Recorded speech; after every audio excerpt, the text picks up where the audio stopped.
Good evening, those of you that are coming in. I hope you've brought drinks and snacks. I think I've been tweeting about that and saying I think that at the very least you should be bringing something to drink and snacks, because it is Saturday evening. I hope you've had a brilliant, really brilliant couple of days. Obviously, inspiration, ACE sessions, really motivating in these pretty miserable November days, really. But thank you for coming on this Saturday evening. Jonathan told me yesterday, and with the session I did with Judith, just to hold on a few minutes just to make sure everyone gets in. So it is so lovely to have some of you back. Oh yes, Fiona, that is great news. Loving the fact that you've got something nice to drink in your hand, and don't be afraid to replenish it either, I should say. You've certainly worked hard, everybody coming to sessions throughout the whole of today, and if you've been delivering sessions as well, well done you. I've just got a cup of Yorkshire's finest tea there, so yes, and that should keep me going for a little while. Now, as people are coming in, one of the things I thought I should probably ask you is to start thinking about, what's the point in learning a language, really? So, just tell me, in your opinion, what's the point in learning a language? Now, we already know that, but, we've got young people in our schools today, and, they don't always leap out of bed because they love languages. And, just because I did and do, when I've got work to do, I think, oh yes, I'm going to be speaking to so-and-so today, and I get to use my German, or I get to use French, etc. But why do we? What is the point in learning a language? And I love the fact that people are already putting answers in, saying to be part of the community, it opens your mind, it opens doors and broadens horizons. Yes, absolutely. But to respect others, that's just beautiful. So yes. So what is the point in learning a language, in your opinion? There's no right or wrong answer, but it's just wonderful to be able to share what you think. Just while people are coming into the room, I think we've got to give it a few minutes anyway, just to let people just come in and sit down. Kind of, I hope you've all got a drink, and I hope you've had a brilliant day today and yesterday. And don't forget, there's a third day of Language Show Live tomorrow, which is just so exciting and so inspiring. So the question I've asked you just to think about, please, is what's the point in learning a language? And it's just to kind of keep us going, really. I know some of us have got drinks to hand. I've already sort of got a cup of Yorkshire's finest tea to hand, which will keep me going until 6. But hopefully you've got something too.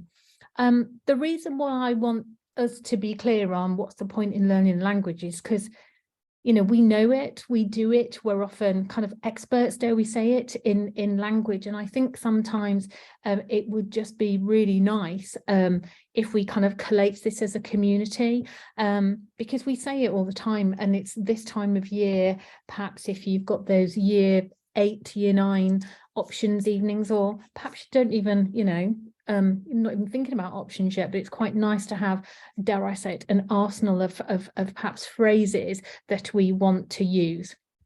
So the question I've asked is, just for those of you still coming in, and thank you for coming in on what is a Saturday evening. Oops, I've just moved my slide over. On a Saturday evening, and you've come to what's the point in learning a language, because I just think it's something really important to do. I hope you've all had a really brilliant day at other sessions, and I think we should probably get started, because it's going to be your tea time soon, probably, or some of you might be sat there with your tea on your lap, and that's absolutely fine. I won't be jealous, I promise. So just looking at the chat then, to get a piece of another culture, to celebrate diversity, oh yes, to work in another country, yes, but that's not, it used to be a thing. I remember for me, and I was sat in middle school up in Leeds, because I'm from Leeds originally, and I'm sorry if you've heard this story before, but I was sat in my disgusting gold shirt and brown V-neck jumper, because it was a brown and gold uniform. The school has since been closed down, not because it was a dreadful school, but just because there were bigger schools that cropped up. It was a middle school, and I remember thinking at that moment, a kind of fire lit up inside of me, and I was like, wow, I could travel the world speaking another language.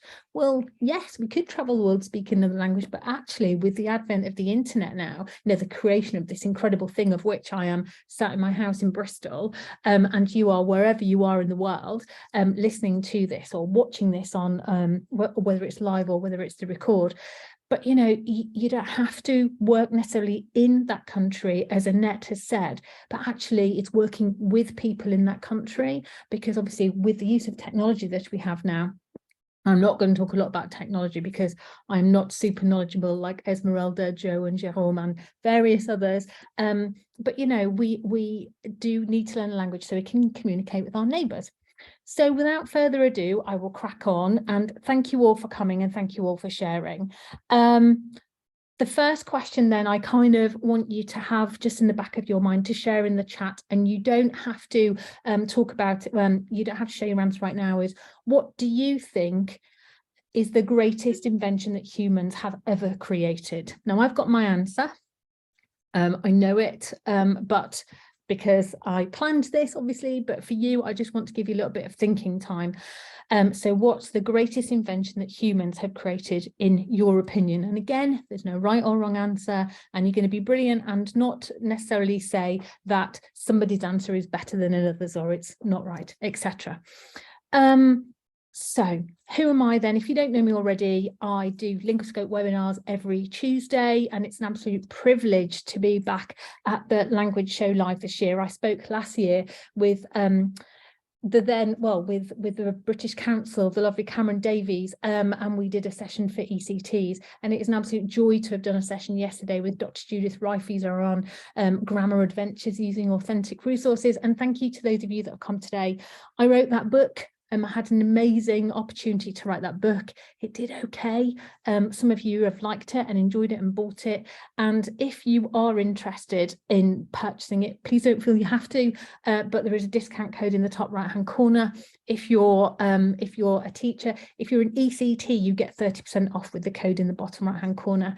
And I do many different things, wear many different hats, and it is a privilege and a joy to work with so many language people. Just because I get to work with different people, different communities. I worked for 20 years in the UK education system across primary and secondary, and now I get to be a teacher of teachers, if you like, and work with teachers, some local schools in an SLE role, so here in the Southwest, but also internationally as well, and it's a privilege and a joy to do so. If you've ever contacted the Association for Language Learning, it's probably me that's responded, because I work 3 days a week for that charity. And if you are a member or are interested in becoming a member, please do take a look at the website, and there's a code for 10% discount. I am the code queen today, what can I say? And the code is LSL22 for 10% discount off membership if you are interested. One of the things I'm most proud of is being able to write that book, but the second thing is contributing some evidence into the APPG Oracy report, and that was about modern foreign languages, and it was an absolute joy and privilege to be able to look at the work that I'd done in the classroom and be able to share that, and because languages wasn't originally part of the report, or wasn't going to be. So you probably knew this, maybe you didn't. There are 7,000 languages in the world currently, with maybe just less than that, maybe slightly more, but with one dying every 2 to 4 weeks. And that's just an absolute tragedy, in my opinion, because we need language to communicate. We don't just need, verbal language, but we do need language to communicate with people across the globe. If we think about one of the common denominators when we look at the globe, language is one of those things that we have, and to think we've got 7,000 and that's disappearing, we need to keep it, hold on to as many as we humanly and possibly can, because everyone is important. And there's lots of research coming out of the US and indeed elsewhere about the richness of languages and how we need to save smaller languages, because when they just disappear, it's just an absolute tragedy. Just that culture, that heritage, those stories, the history goes, and it's just a tragedy. And if we don't think about those smaller languages that we may not even have heard beforehand, what about other bigger languages that we currently know? It could be French, Spanish, German, there are languages on the rise, but there are also languages on the demise. And so if we're not looking at smaller home heritage or community languages, then maybe we need to, because, you know, all languages should be valued, should be acknowledged, and should be valued. And we certainly don't want to lose any of them. So, of course, we love languages. We're spending 3 days at a language conference, but some of our pupils look a bit like this in the classroom. And this is an internet photo. This is not a photo from anybody's classroom. It's staged. It just makes me really sad, because so many of our learners, we know the value of them. We know that languages are really important. We know that there are, you know, we need to make sure we don't lose any of them, and we're fighting really hard. And if you've read any of the language trends report that the British Council and Teresa Tinsley and Dr. Ian Cullen have tirelessly worked over for a number of years, you know, we've got cold spots of different languages, and we need to make sure that we start warming the UK up again in terms of languages, and not well, these languages that appear to be on the demise, because we need to value all of them, in my opinion. So I asked you earlier, what is the greatest invention that humans have ever created? And someone has sent me a message and said, you are going to say this. Well, I probably am going to say that, Jean, and thank you for sending that to me. But the rest of you, I'd just really love for you to write in the chat what you think the greatest invention that humans have created is. Okay. Be brave, say what you want to. Some people are probably going to agree with me what I'm going to say too. Thank you, Gerardo. Some people might think it's electricity, or maybe the, you know, the light bulb, perhaps harnessing the light. Some people might think it's television. Some people might say it's Netflix. Fiona, fire, you've just said it in the chat, fire, to be honest. Curly, beautiful name, has said vaccines. Some people might think telephones, you know, the mobile telephone, because we've all got one. We've got, you know, a supercomputer in our pockets. Some people might think it's laptops, because obviously through what has been a very difficult 2 years, we've learned to do things differently. So whether it's teach online, have meetings online, etc., we've done things differently thanks to computers. But obviously technology is a wonderful thing.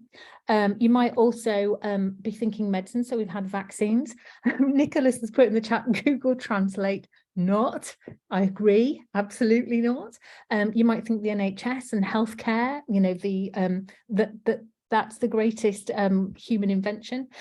You might think human life is the greatest invention, and Fiona's saddened now by the fact that Google Translate has come up. Don't worry, it's only a Saturday evening joke, I'm sure. Transport, because obviously we lived in villages, we live in dwellings, and now we can travel wherever we want to. Obviously we've got to consider global footprint when it comes to that. If you've got computers and mobile phones, obviously we need the internet to connect each other by the wonder and joy that is high-speed internet. You know, you're watching me now and hopefully hearing me, and it's not too blocky or stopping or anything like that.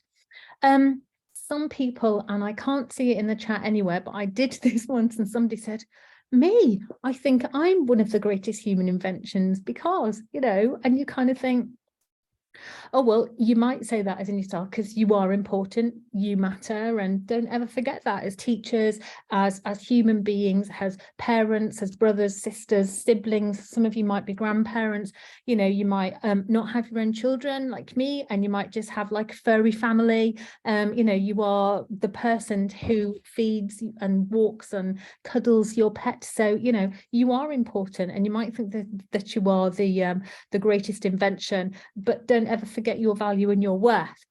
For me personally, I would say that the greatest human invention is languages, because there are so many, and it's so rich and so diverse, with so different and so similar, because you hear a language, for example, someone like Portuguese, and I had the privilege of having a student in a school who was fluent in Portuguese, and her parents had moved over and settled quite close to the school. And it was amazing because I was like, oh, that sounds so similar too. And it's just the first time I'd heard it except for on TV. And it's just amazing and beautiful. And we listen out for things when we hear language. If we like languages, enjoy languages and try to work things out, it makes us curious.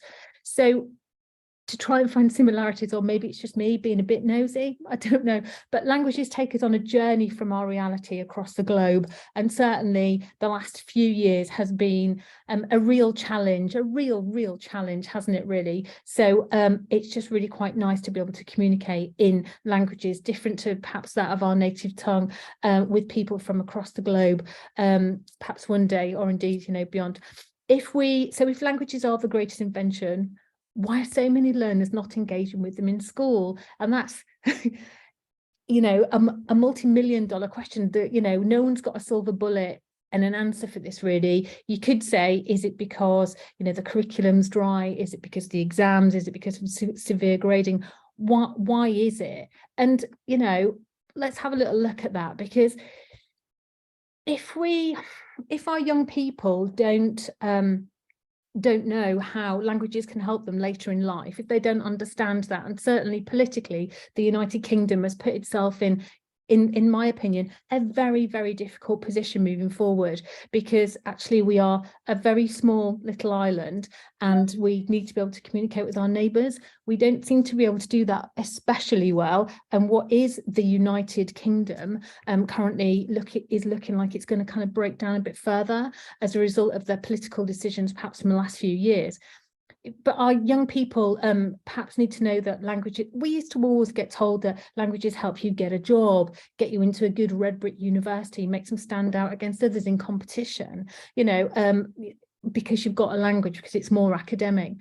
But I think our young people are very astute, and over time we've kind of eroded the value of languages. When people come into our schools, and, you know, English language schools, if that's, you know, if you teach in the UK, and we kind of insist that, no, actually you speak Portuguese, or you speak Russian, or you speak Punjabi or Urdu, and actually we don't want you to speak that language in the classroom. We want you to just speak English. All of your lessons are going to be in English, and we don't want you to speak the language that you speak at home, you know, your home heritage community language.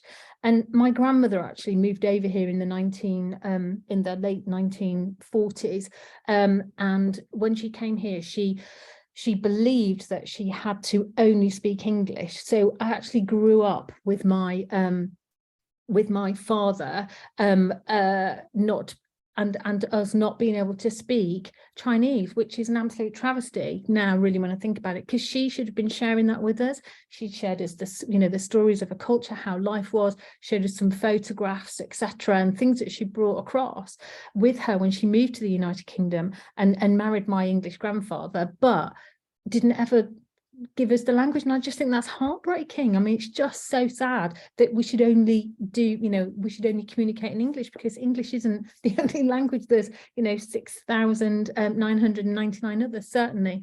So when we tell our learners how important French, German, Spanish, Italian, etc. are, if those are the languages on our curriculums in our schools, they must be thinking, why are these ones more important than the one I speak at home with my parents?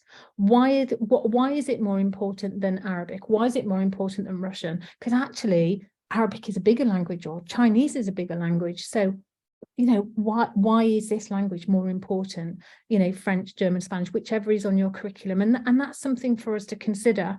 But then there are lots of schools doing some incredible things to really value all languages. And the Association for Language Learning, alongside the British Council and others, are doing incredible work to recognise, to champion all languages, to make sure that home heritage and community languages are recognised, seen, valued. And there is actually a meeting next week, and some of the teachers from that community are going to be looking at motivation. So if you look on the ALL website, then there's a brilliant webinar. I believe it's on motivation next week, actually, and there's going to be a brilliant speaker as well, Fatima, and others. So if you are interested, do join.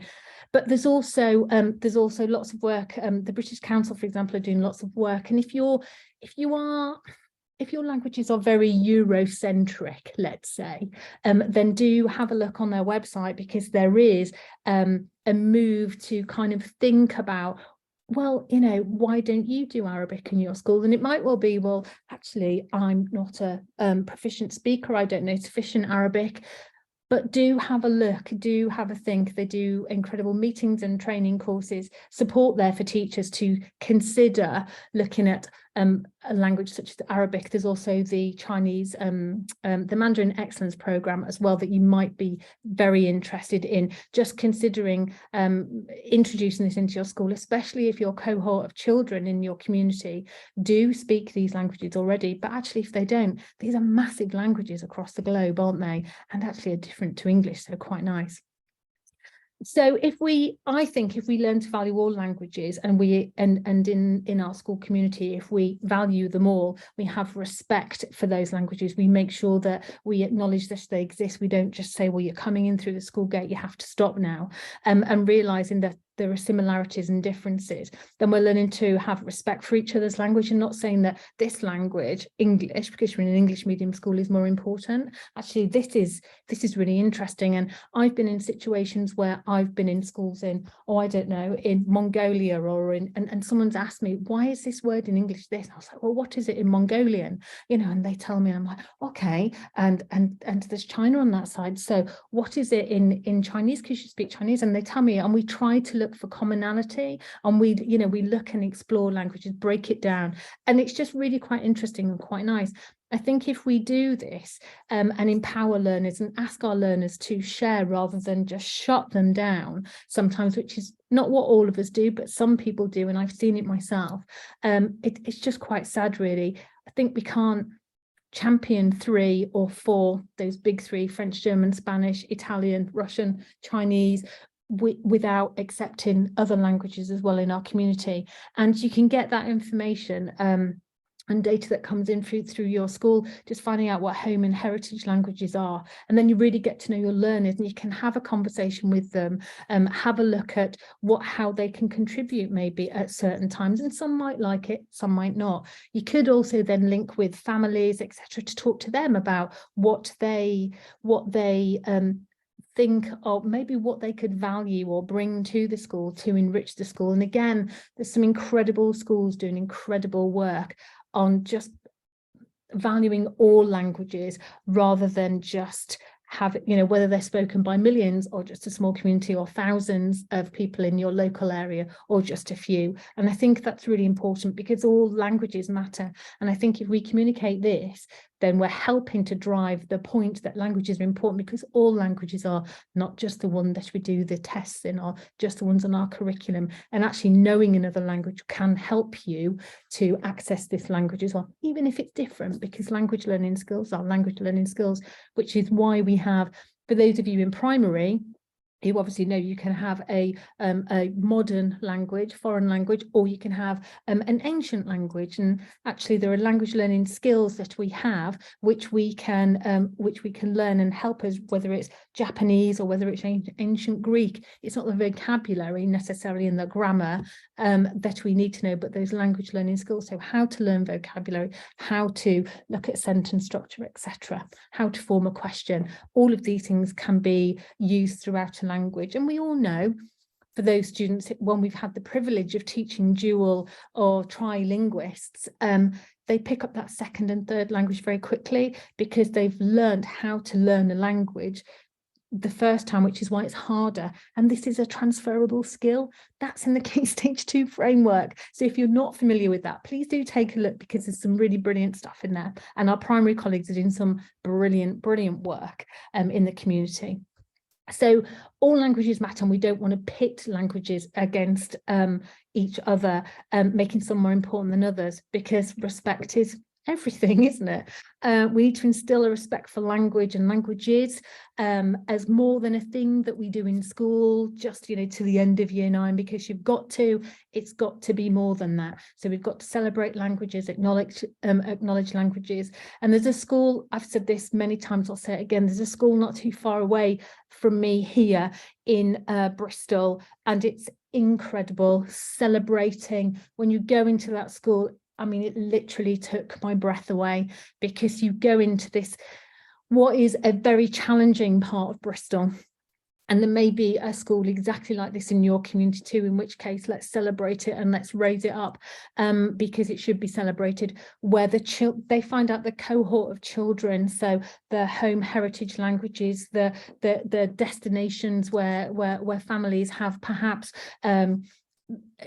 have come from previously. So for example, if I was a student in that school, they may have, you know, obviously a UK flag, but they'd also have, you know, a flag from China. They'd have a Chinese flag there. So when I walked into that school, my home country, my family's home country, my heritage country and language would be there in murals, there in flags. So when you walk into the school, immediately you've got obviously the reception, you walk into the main school building, you see that, and it's just awesome. And again, it's about acknowledging and respecting languages, communities, the fact that they're all very different and everybody is also welcome. So we want it's through language that we communicate. We know what's going on inside our brains. It might be sounds, it might be words, it might result in actions, and we communicate using language, and use language to express ourselves emotionally, our thoughts and feelings, what we understand. And also it affects our behavior. We know that if we don't understand something, we might change. If for example, you said, oh, we're doing a grammar test to some of our students, they might go, oh, and pull that face. We know that they don't necessarily like it. So they may not verbalize it, but their face, what they're thinking, often communicates quite nicely.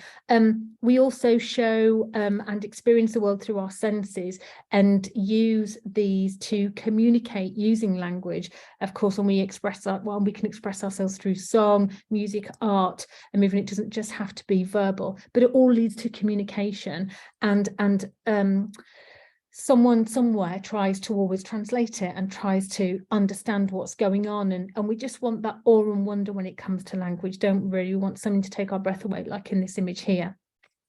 I think it's fair to say that we communicate with our friends, peers, families, teachers, and every interaction that we have in primary schools, secondary schools, often through language. They're not always through language, but often through language, and these are important. So we've got to raise the profile of the languages that we teach, but also those, obviously, those home and heritage languages that our children have. And if we know our students beyond the data, then we will know that English perhaps isn't the language spoken at home, or that mum or dad speaks a different language. And actually, when they're with dad, they speak this language at home, and when they're with mum, they speak this language. And actually, very dear friends of mine, she's brought her children up, she's English, she's in a relationship with a Swedish partner, but she's fluent in French. She raises her children, who are now in their teens, to speak French.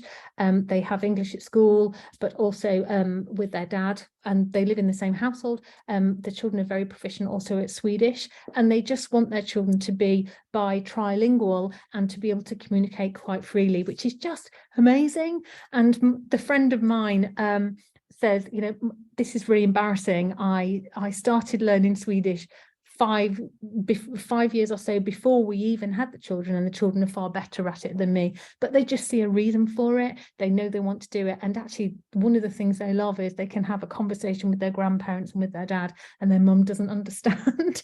Interesting, but there we go.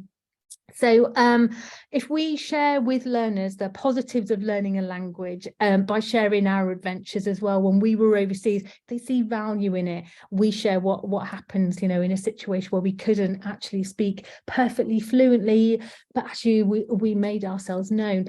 then we say what benefits languages will have and can have, because we all need to communicate something. And we know that when we could take and when we are now beginning to take our learners overseas again, we have the rule of three. So, you know, if one of the friends, heaven forbid, one of the group falls over and hurts themselves, then one stays and the other one goes to communicate. And, you know, things like that, real life situations are just really great.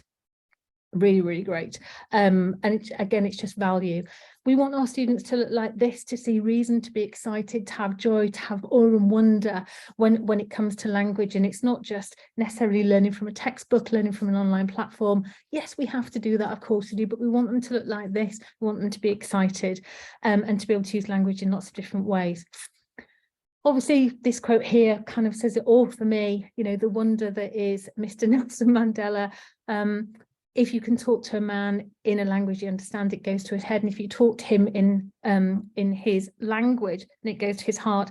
And my husband is actually overseas at the moment and speaks very, very, very bad French, he tells me. But he's over in Montreal and he's communicating in nothing but French. And he said he's struggling, but he's loving doing it. And he's 52 next birthday, but he's having the greatest time. And it's that excitement and joy. And I said to him, because he said, oh, I just don't think I'm going to try. I just think I'm just going to do it in English. I'll just speak to people. And I said, but how rude, you're going to, you know, Toronto and Montreal, and you're not even going to try and speak French if someone speaks French to you. And he went, well, do I have to? And I said, well, why not? Why wouldn't you? But he's having the greatest time. I spoke to him just beforehand and he said he's learning lots, which is great, always good. So the people obviously there over in Canada are obviously enjoying probably having this person speaking dreadful or less good French, but you know what, he's trying and he's having a go and he's making himself known and he's communicating, and that's that thing of adding value, isn't it? And just having a go and being brave. We are a small island, a very small island, even perhaps smaller now. And if we lose Scotland and if we lose Wales in independence votes, then this is going to be really, really sad, because we'll be even smaller. Perhaps this Great Britain has what can be described as little person syndrome. And I think we really do need to, as a country, need to be able to effectively communicate with our neighbours for business, trade, in times of war, as we are in now, famine, tragedy, pandemics. We need to be able to communicate. We need to look outwards beyond our shores. And this is the reality that we have, because we are a small country in this massive globe. And the Foreign Commonwealth Office and Department of International Trade are looking outwards to make new trading agreements, because as a result of Brexit, we know this. All right. And you know, people are, you know, we see this in the news, but we need to make sure that our young people are skilled, not just in technology, creativity, you know, problem solving, but also that they have languages for the future. And interestingly, the British Council wrote a report in 2017 called the Languages of the Future report. And I have to say, if you haven't seen this, it really is worth picking out and having a look, or take a picture of this. Now, you know, it's a few years old, it's 5 years old, but don't tell me this isn't relevant and important. So the top 10 languages of the United Kingdom in 2017, I suspect it hasn't changed that much now, and they are ranked there 1 to 10. So it's not just, you know, French, German, Spanish. Yes, they are there, but there's Mandarin, there's Italian, there's Swedish, there's Russian, there's Arabic, and there's Japanese there too. Are we teaching those in our schools, and do our students know that these languages are important? A lot of our students are going online to use Duolingo and various other things, but it is really important to just know what languages are important for the benefit of the United Kingdom. So when we want to add value, when we want, you know, this is what industry and business said that they needed. This is what the British Council research came up with, these 10 languages. So we need to make sure that we are acknowledging these and actually perhaps teaching them as well, not just those ones, creating opportunities for small growth, whether it's after school clubs. And you might have a parent who's in in the local community. I've just seen Annette comment, Swedish is number 7. Yes, and if you can offer Swedish, it might be something that your local school community, if perhaps, you know, as a parent or something like that, somebody could be able to come and do. It's really interesting as well, if you look at the chart on the right that says there, you know, percentage of companies rating this language as useful to their organization. We've got French, German, Spanish up there, but not the only ones. We've got Polish, Arabic, Cantonese, Russian, Portuguese, Japanese, and Mandarin Chinese. These languages are important, and our young people need to know that these are really important. Okay, again, looking at this table here, you know, looking at languages for culture, educational and diplomatic purposes, right there, we've got Farsi, Polish, Turkish, German, Italian, Mandarin, French, Portuguese, Arabic, Spanish. You know, some languages are taught in our classrooms, in our schools, some are told they're not to speak. You know, don't speak that language because it's not on the curriculum. No, yes, you might speak it at home, but, and again, you know, it's just something, really something to be mindful of. And, you know, Arabic is right up there. So again, I'll just say, if you are interested in and are a secondary head of department, or you're a teacher and, you know, you want to have a conversation with someone from the British Council, I can tweet out a link, because the British Council are working with the Qatar Foundation International, and they have been doing training for secondary heads of department to consider and learn how you can introduce Arabic to your school. So it's not just you just doing it on your own, there is support there too. So this report came out, I think it was last year, I think actually, research by Professor Wendy S. Bennett and others, and they looked at language learning deficiency, the impact of that deficit on the UK economy, and they asked 3 questions. Those questions right there: what do we know about the economic effects of language? What's the relative importance of languages for trade sectors? And what are the economic effects in investing and extending languages in the UK? Well, you're not going to be shocked when I tell you this, that their findings are quite simply, if we invest £1 billion in languages education, the return is 2 billion back. So we invest 1 billion in languages education, the return is 2 billion back to the UK economy as it stands.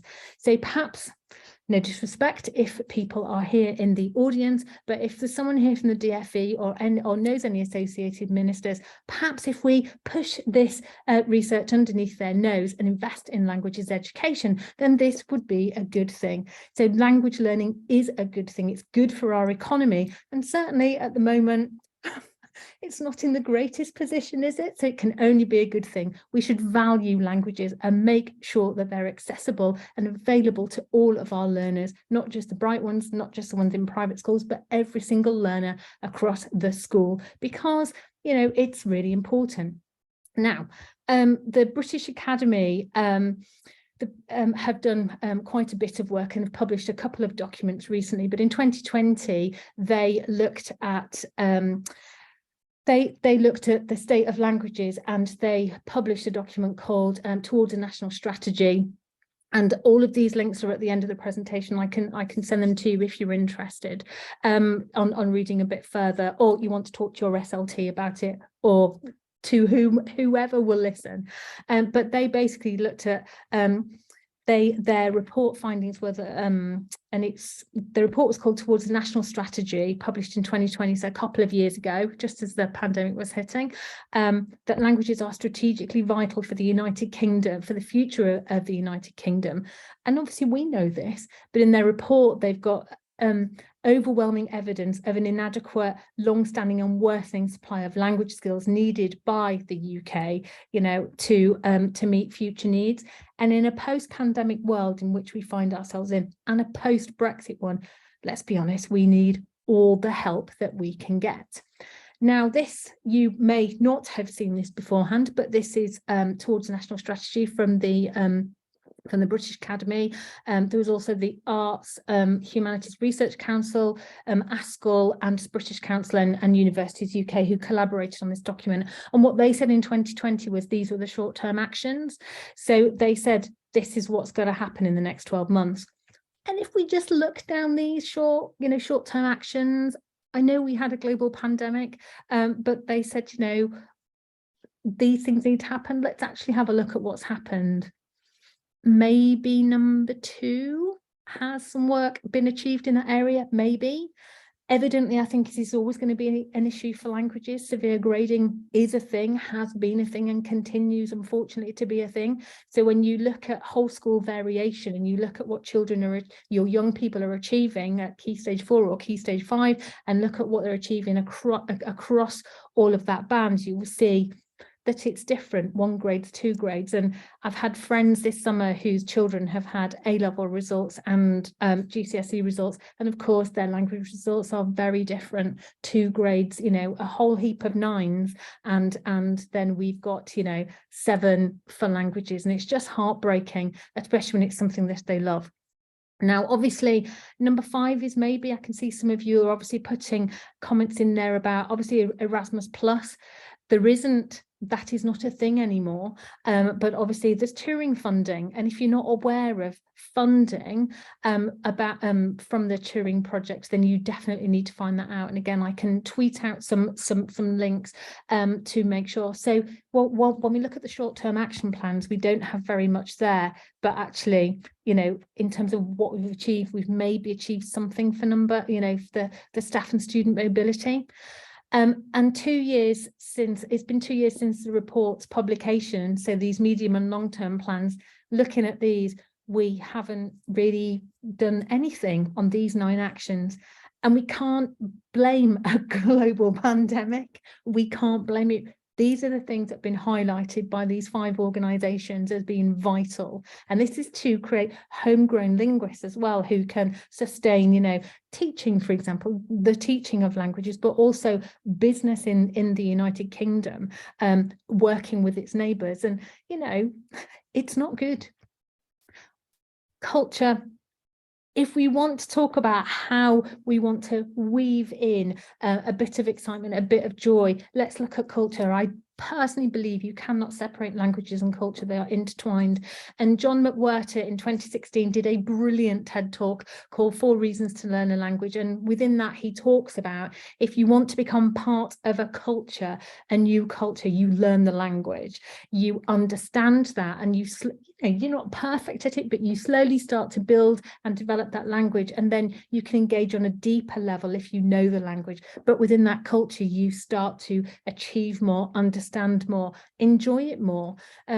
Cultures, stories and knowledge are shared through languages, and languages share cultures, and we know this from history. And we think back to those 7,000 languages I said right at the start, then obviously we want to make sure that those are not separated, because with language is culture and culture is language, and they are absolutely together. So he also goes on to say that John McWhirter says that learning a language is a ticket to participate in cultures, in the culture of the language. And I absolutely love it. I think as languages teachers and language professionals who love languages, we may not be perfect at a whole heap of them, but do you know what? I think if we really reflect on this, he's right. Languages take us to places, and you said this in the chat already, you know, it takes us to places, and when we get there, if we can connect with another human, locals, have a conversation, we can order food, we can explain that we need to buy a rail ticket, or, you know, whatever it may be, that visit is so much richer because you feel that sense of achievement that you ordered food or that you bought a gift for somebody. And that power of human connection is a wonderful thing. And we can all recall events perhaps in our own lives where the connection has been there because we speak that language, or we've been able to speak that language and make ourselves known. Of course, as a result of global migration and the world being at our fingertips, as we are now all online rather than face-to-face in London or some other amazing city somewhere, we can use our languages for local businesses, with neighbours, across the internet, but also across the street. I do love travel, and I do love you know, speaking to neighbours, but I think I love the travel more because I love to be able to go to that destination and immerse myself there. So languages obviously help us stave off dementia, we know that, and help us with multitasking. And let's be honest, you know, we can have so much more fun, can't we, really? So much more fun when we know other languages and can participate and find commonality. Languages shape how we see the world, and I know you know this because we know this as linguists, but cognitive scientist Lera Boroditsky did a massive research program, and looked at the impact of language and languages on humans. And she talks about how languages shape how we see the world. For example, there are societies and languages functioning today using a place and compass point, which seems a bit bonkers. So if you ask someone how they are, so if I were to say to you, how are you? People might actually just respond to with a compass point and a position. Now that to me is bonkers and amazing and exciting, but it happens. And this shapes, in that language, it shapes that, you know, all of those people, it shapes how large their position or how small their position, how large the, you know, the globe is, and their placement in the world, and they understand that very clearly. So that would be really fun, teaching prepositions or probably compass points. In some languages there are no numerical structures at all, so whereas languages have numbers and we can give phone numbers, etc., they have alternate ways to describe, well, which define depth and perspective instead. Very interesting, the concept of never teaching numbers because it's not part of that language. And then in Russian, there's a limited color spectrum. So speakers of Russian will describe colors as being light and dark. Blue, for example, not as teal, navy blue, royal blue, or European flag blue. They just say it's light or dark, which is interesting when it comes to applying uniform policy, maybe. And, you know, perspective too. If in English we say things like, for example, Krista broke the cup. She broke the cup against the window. So even if it was an accident, the very fact that the person was named me, Krista was named to that accident, alters the way we perceive and remember things. So if you were an eyewitness, for example, to that incident or to something that you saw out in the street, out in the city where you live, and you were asked to recall a memory, you would say, she broke her cup against the window. And you might admonish it by saying violently, aggressively, you know, in a really sad way, etc. And this automatically, using she, Krista, you know, you might not know my name, but in that context, but she broke it, I saw her do it, that denotes blame. And that actually, you might not recall who, even if it was accidental, I did it, you know, you are placing blame by saying she did it. It's not if it was an accident, the cup fell out of my hand and bashed against the window and both broke and it was awful, but you're saying she did it, you know, it's taken away the accidental nature. And if we think of obviously many different European languages, we've got gendered nouns, etc. And we know from research that if you are asked to describe a table or chair, bridge, cup, hotel, depending on the gender, there's research to say that you would use more feminine adjectives to describe if the noun was feminine or masculine, for example, which is really interesting that it affects our perspective on the world. And it doesn't mean to, but it does. So what does this mean for the classroom then? And I've got to kind of wrap this up really quickly because I've realized that I've been banging on about all this stuff and you kind of need to be able to take this back into your school. So apologies for that. I will, Jane, I will find the link and I will tweet it out. Don't worry, and it's probably on the last slide. So the impact for your school, then you can carry on as you are if you want to, you know, with 9 to 4 or 8 to 4 learning, or 8 to 3 or 9 to 3. But we know that young people have devices, don't they? So we need to turn traditional learning on its head. I know traditional classrooms, we can't just suddenly get rid of everything, and it is what it is, and we have to work with what we've got. But we need to make sure that we create some high quality materials available to learners outside of school, to point learners to perhaps something more than Duolingo. And that's no disrespect to Duolingo, but just making sure that they have access to the platforms. We remind them that, you know, if you use ActiveLearn or you use Linguoscope or you use This Is Language, whatever it is you use, then you direct them to it. So young people can see the value of languages beyond the classroom. They know and it can help them. They can play games. They're learning through doing. There's a language learning app and game for primary called The Languages Magician, which is brilliant, absolutely brilliant and award-winning. Definitely check that out if you haven't already. But it's really interesting because these games help students to retrieve and recall practice and apply it and develop things like listening skills. And if you use authentic materials, again, you're exposing students in a safe way to a range of language that they might not necessarily come across in the classroom and classroom resources. So it's really important to maybe find things like podcasts. So you might have to build maybe as a departmental initiative or project, something that you do between now and February or something. Try to find authentic resources that we can push our students to, because we know this day, if we do this and have out of hours learning, so language learning moves beyond the classroom, then this is really powerful. We're really stepping up our game. So we can, you know, give a list of podcasts and things like, I think it was Claire Wilson, and there are various other people who have said how brilliant, you know, coffee break French or German, etc.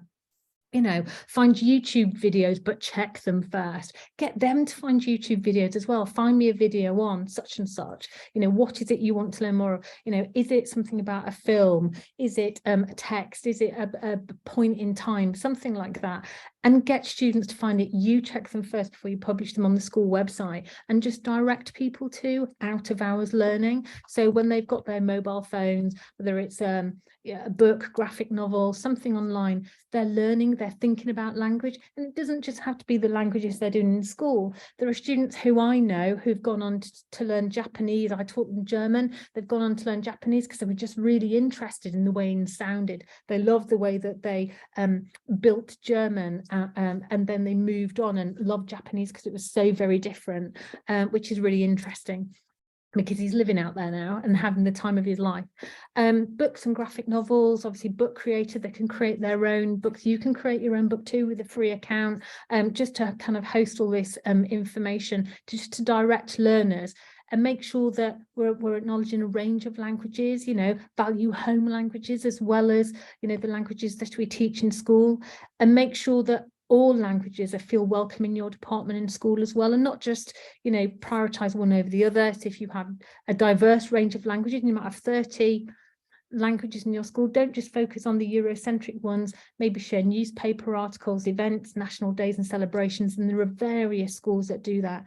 And I know a different school here in Bristol allows students of different cultures and home languages to come in traditional dress to just share an aspect and celebration of their culture. And it's just wonderful, really, that they don't have to wear uniform on that day. It's a small thing, but actually it's a big step forward. And recent research, you know, for this, it could be the hook for others into language, because we're celebrating, valuing and nurturing all languages, and then flying a flag for linguistic diversity. And this could be the hook in for some of those learners and their families, that we care about them and care about the languages that they speak, that they're part of our school community. And recent research has said, and it was in the press, I think it was last year as well, in the Independent and other papers, that said that those people who have the most impact on learners' options, we're not just doing it for, you know, options, but is actually parents. So if we can engage parents and celebrate their languages too and make them feel valued in our school community, it can only be a good thing. If you want as well, we can obviously get local, not only just get parents in, but get local businesses in as well. I know there's one of the Association for Language Learning fellows, David Binns from Sanaco. He's touring, I think, the United Kingdom, going here, there and everywhere, going into schools, talking about how he is a gentleman from Leeds, or he might say a lad from Leeds, who didn't learn a language at school, but now knows the absolute power of languages because he's teaching himself Tagalog, and the company that he works for is Finnish. the HQ is in Finland, but obviously he's CEO of Sanico UK. Really interesting. But get local businesses in, or get them to record a video and get them to talk about the role of languages in their business and what it enables them to do. I used to ask some of my former students, one of whom is a midwife, one of whom is a doctor, who went out to do some volunteer work with Médecins Sans Frontières. I've got a designer, CAD/CAM programmer, designer, photographer, artist, former model, marketing assistant, and zookeeper, all of whom were in a school where the children had to take a language to GCSE. So they were forced to do it, and some of them loved it and some of them didn't. So we gave them a choice. Based on staff expertise, French, German, Spanish, and there was also Polish as well after school, because one of the teachers could speak that, and get them to talk about how they use their language. And it makes it really real and relevant and memorable to those kids. I didn't think that I would be going to Africa to help transition a giraffe to the United Kingdom, or to learn more about a particular animal or medicine or vaccine, whatever it may be, just because they did the GCSE with me, and it was brilliant and it was great to be their teacher. Some of them loved it and some of them didn't, but they now see the value of it in their everyday work. And the midwife, for example, tells a story of how she was the only French speaker on site, and there was a lady who was having difficulties with the pregnancy, and she sat with her and spoke to her in French. And she said, for both of them, it was a common language. It wasn't that person's home language, but they had a connection, and you never know when that connection is going to be. And if we empower our children to think about when and how they could use a language, and how local businesses use language, then it will maybe just help them.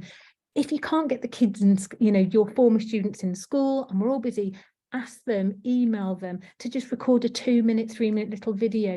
This is what I did. The photographer travels, the model travels, and they get to use language, and they're picking up language all the time because they're traveling to international sites for work and land and don't necessarily speak, but they have to make themselves communicate and be understood. And that's really powerful.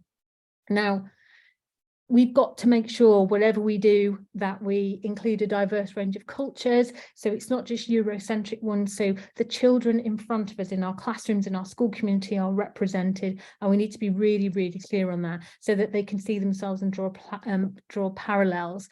I think this is so, so important. It makes languages, if they can see themselves and they feel that they can do this, not everybody looks like me who speaks this particular language. We all look different. And I think it would be really powerful to make sure that we do that.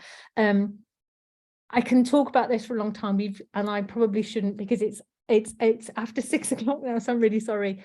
We are shaping learners of all kinds, and we want our kids in our classrooms, regardless of their strengths, weaknesses, whether, whatever, to be able to be bothered about languages. So some of the ways in which I've shared with you this evening, and I can see lots of people planning to run a Christmas cake competition, and there's word about GCHQ and an ex-Russian spy. Sounds all very interesting and engaging.